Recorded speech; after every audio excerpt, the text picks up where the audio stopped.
Ang ating topic ngayon ay tinatanong ni Erickson. Ang tanong niya ay, nakaranas ka na bang pinapalakpak sa bibig? Alam ko nakapag-vlog na ako ng katulad nito, pero sige, pagbibigyan natin si Erickson. Naranasan ko na nga ba na palakpakin sa bibig? Siya natin pag-usapan for today's video. Interesado ka pa rin lang malaman kung ano ang kasagot, please keep on watching para bago yan. Kung bago ko pa lang sa akin channel, please consider to like this video and subscribe my channel.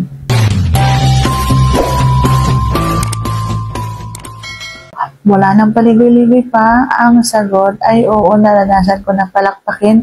Nilunong ko pa nga yung hatas nun eh. Okay, so hindi lang yun ang naranasan ko. Marami akong naranasan.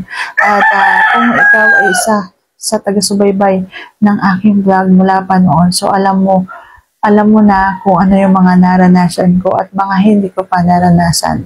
So kung interesado ka pa sa iba ko pang naranasan, pwede po kayong pumunta sa aking iba't ibang channel tulad ng Aika J Vlogs, Aika Mix Vlogs, at Aika Lami. Diyan lamang po sa tatlo ninyo hanapin yung aking mga na-vlog at kung tungkol sa mga karanasan ko at kung ano yung mga ipinapayo ko para mas gumaling pa kayo at para mas masarapan pa ang inyong mga kapares. So, sana nasagot ko na tama ang inyong tanong, and if you like this video, please consider to like this video and subscribe my channel. Thank you for watching. See you on my next vlog.